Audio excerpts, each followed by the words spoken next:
Hi folks, today we're going to talk about Chapter 8, Understanding Interpersonal Communication. Today we're going to review characteristics of interpersonal communication, how we communicate with friends, family, and our romantic partners, relational dialects, and lies and evasions, and the benefits and drawbacks of lies. So first thing to consider, when has communication felt most personal and most impersonal to you? What has made the difference? How do we forge those relationships with people in our everyday interactions at work and in our home? It's important to remember that communicating effectively when powerful emotions are involved requires know-how and awareness. So often we can allow ourselves to get carried away with specific emotions, and that can negatively impact our communication or make communicating very difficult. So understanding how to communicate and being aware of how we're communicating or being perceived by others is really powerful. So it's important to note that interpersonal communication is a two-way interaction between people who are part of a close and irreplaceable relationship. This is more than just the interaction at a grocery store or in passing on a street. This is actually forging a connection with someone. When you develop an interpersonal communication relationship, you're sharing personal experiences and feeling, and you're making unique connections. These are the people that you're going to have repeated interactions with, and you're going to get to know on a different level than just someone you see as you're passing through any sort of public location. So how do people choose these relationships? What is the relationship goals? It's important that when you're developing an interpersonal relationship, you have a lot in common with that person. You balance each other out through different priorities, and you don't have to be perfect with people who you have a strong interpersonal relationship with. When you think about close friends and family members, it's the time where you can vent, where you can be true to yourself and be more authentic. A social exchange theory is the idea that relationships seem worthwhile if rewards are greater. That's, again, the investment in the relationship allows you to grow and to feel comfortable in ways that you wouldn't necessarily feel. You learn to appreciate each other. You, in an interpersonal relationship, even admire or look up to another person. You open up and you interact frequently. Again, that frequency is going to be really important as you forge and develop that relationship. So there are two different types of messages that I want to look at. One is content and one is relational. Content messages are just information about a subject being discussed. They can be very clinical, very straightforward. They don't have those nuances of strong emotions, whereas a relational message is expressing a social connection. There's an affinity or a likability to that. There's an immediacy or a different level of engagement. There's more respect and control. Again, content information could be a bulleted email that you receive from HR at work, whereas the relational, again, is going to be a growing, stretching, two-way street of a relationship. Meta-communication is communicating about communication. Often in interpersonal relationships, we talk about our feelings.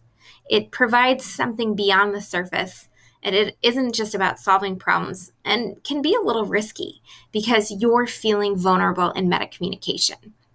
Appreciating your ideas, talking to someone about how they surprised you or how they made your relationship grow is really powerful. Now, when it comes to self-disclosure, that's that idea of you're revealing parts of yourself to others. There are two different models that our textbook talks about. One is the social penetration model, which is different layers, kind of like an onion. That idea of your goal in an interpersonal relationship is to work towards the center or work towards more personal, more caring, different types of relationships, going beyond the superficial.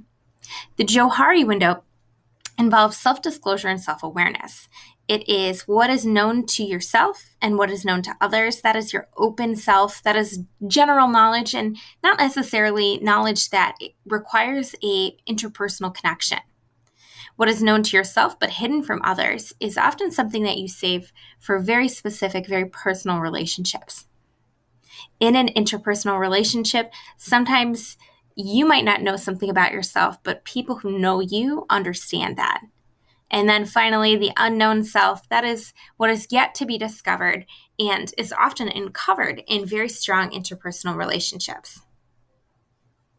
Online interpersonal communication is something that has definitely taken a much greater stronghold in what we are currently living through. There are a lot of benefits to online interpersonal communication, and as we live through a pandemic, the online connections really, really strengthened. There are benefits. Online interpersonal communication allows people to stay connected, especially when you're living in different states or living very far away. It's more diverse, can feel non-threatening, and can be very validating. But the drawbacks of an online relationship is it can be distracting, it can be problematic. There's a lot of breaks in those relationships, and it's a lot harder to forge a strong interpersonal connection. Interpersonal communication, when it comes to friendships face-to-face, there are different types of friends that come in and out of our lives. Some are only around for a short period, and some are long-term friends. There are different levels of disclosure based on the nature of your relationship, how it was started. Sometimes our shorter term relationships can have lower disclosure. Now, you can be doing oriented versus being oriented. Maybe you have friends that you just like to do things with, like going camping or doing outdoor activities or sports. Being oriented is often a stronger interpersonal communication because you spend more time talking and engaging in meta communication. Low obligation versus high obligation depends on the season of our lives in terms of how much time we invest in an interpersonal relationship. There's frequent and occasional, in-person, and mediated, meaning online relationships.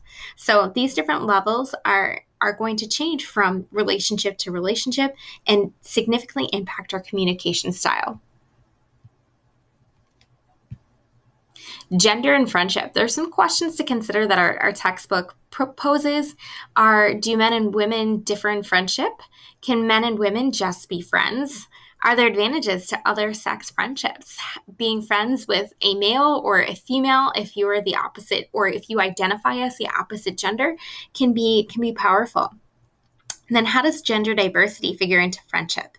We have a lot of different classifications and personal identities, and respecting that and understanding that can impact a friendship dynamic.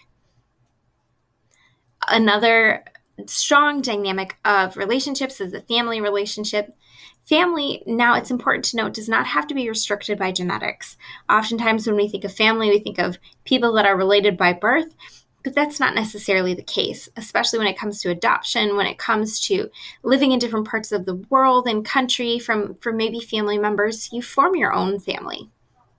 Parenting relationships can significantly impact other relationships and how you are raised. Authoritarian, authoritative, and permissive. How strict your parents were or how much autonomy they gave you as a child can significantly impact your ability to communicate. Now, when it comes to sibling relationships can be very complex. And so I definitely encourage you to read more about the different levels of communication and interaction with our siblings and how that impacts other interpersonal relationships. Oftentimes, siblings are your first friends. And so having siblings and having different dynamics can significantly impact how you approach interpersonal relationships as an adult and in the future. So some things to consider along the lines of siblings. When you were growing up, were decisions such as teen curfews decided mostly through conversations or through conformity with rules set by your parents? How did communication as a child impact who you communicate with now? Again, thinking about your dynamics as a child and your childhood environment can significantly impact your communication style today. So now there are different romantic relationships and different stages. Your book has the Knapp staircase model, which is we have the staircase going up and the staircase going down. As you continue to strengthen a relationship, you're going to go up that staircase, but note that you can jump to the coming apart stage at any point. That stagnating, avoiding, and terminating relationships can be really powerful. So when it comes to romantic relationships, communication evolves over time. Each stage requires different levels of communicating. Partners can exchange the direction of the relationship, whether it's going up the staircase or down. And relationships development can involve risk and vulnerability. Romantic relationships and strong interpersonal communication is really difficult and takes time and definitely takes a lot of vulnerability. So there are 5 different love languages, and there's a pretty famous book by Gary Chapman that talks more specifically about these, but your textbook also touched on these as well. So there's 2 pages that I definitely encourage you to check out, and it's important for you to know what type of love language or languages impact you or affect you the most, and communicate that with your romantic relationship. The more you know about yourself, the more you're able to self-disclose and enhance your communication through those different love languages. Now, relational dialects, perspectives that partners in interpersonal relationships must deal with simultaneously, and opposing forces of, that idea of being always connected or autonomous, being separated. Openness versus privacy, so how much you choose to self-disclose, and then predictability versus novelty, that idea of habits versus being spontaneous. All these different dialects and ways people communicate are, again, very much like the 5 love languages. It's important to talk about them, to understand them, and use them to leverage that relationship to make it stronger. Now, there are different reasons why people lie or are evasive in interpersonal communication. These might include people who are likely to experience deceit, even in their closest, most intimate relationships. We need to be careful with that because that can stunt or halt communication with a relationship. Now, there are white lies or altruistic lies that we sometimes tell, like we like someone's haircut when maybe we really don't. Those often don't change or significantly impact a relationship, and they can be used to be polite and to be kind. But also, too, depending on the level of our interpersonal relationship, we want to be careful with telling those kinds of lies. There are evasive or vague lies that include equivocation or hinting at something, so a little bit of sarcasm, maybe not telling the full truth. Those can often be an indication or a communicative message to another person to imply that you want them to change, or that you don't necessarily like something, but we're trying hard not to be rude or to be mean. Then there's self-serving lies. So these are attempts to manipulate the listener to believe something that's untrue. And these are lies that we want to avoid completely when engaging in interpersonal relationships. So understanding all these different types of relationships and relationship strategies not only can make you a better friend, a better partner, but it also can help you to understand yourself. So I encourage you to read this chapter carefully and spend time reflecting on what type of communicator you are in these instances.